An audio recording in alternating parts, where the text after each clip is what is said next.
Dahil bago na ang coaching staff ng Converge Fiber Xers, itong si Franco Atienza, head coach, assistant coach Charles Chu at active consultant Raiko Turoman, mukhang handa na silang ituloy yung mga trades na naudlot dahil nga nagpe-prepara silang dati dito sa pag-alis ni Aldin Ayo.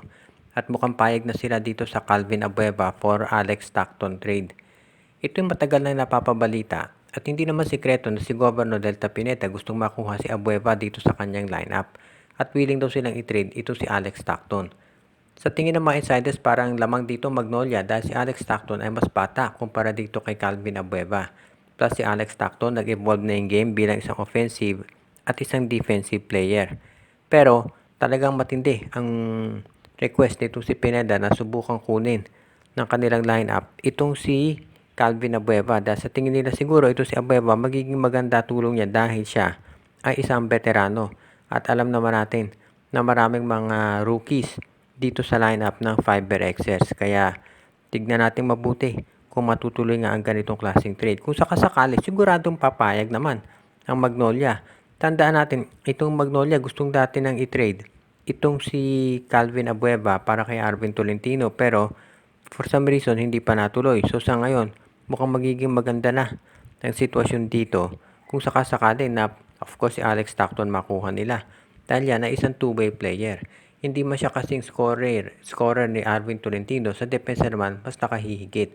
Kaya sa tingin ko, payag na payag ang Magnolia dito sa ganyang klaseng trade.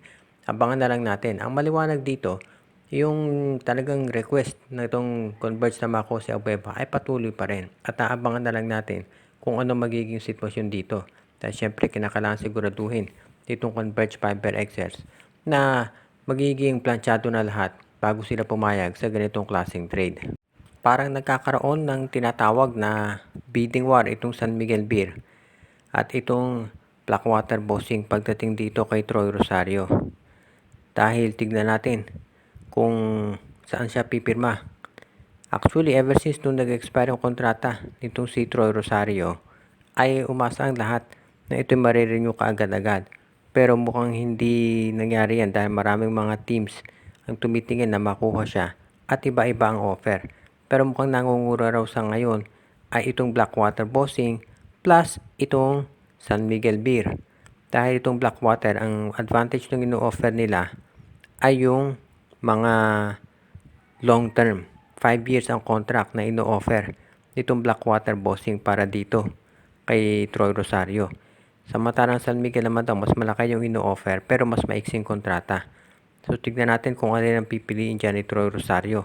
Meron pa rin mga ibang team na tatanggap o gumagawa ng offer pero yung dalawa ang nakalalamang. So tignan natin mabuti. As it is para sa San Miguel Beer, importanteng makuha nila si Troy Rosario dahil gusto nila siguraduhin na sila ay magiging hindi na sabihin na nating undersized. Dahil yan na naging problema ito sa kanilang matchup sa finals kontra sa Meralco Bolts. Ngayon kung makukuha nila si Troy Rosario, mareresolve ba yung problema na yan. Totoo ngayong Governor's Cup, medyo matatakpan yan dahil meron silang import. Pero pagdating ng commissioner ng All Filipino, diyan lalabas yung kakulangan sa kanilang lineup. Kaya kinakailangan tignan natin mabuti kung ano ang gagawin ng San Miguel Beer ngayon para makumbinse itong si Troy Rosario na pumirma na ng kontrata. At ito rin siguro dahilan kung bakit naka-on hold muna itong napapabalitang pag-trade kay William Navarro dahil gustong tignan muna ng San Miguel kung makukuha nila si Troy Rosario. Kasi kung makuha nila si Troy, baka dyan muna si Navarro sa Northport.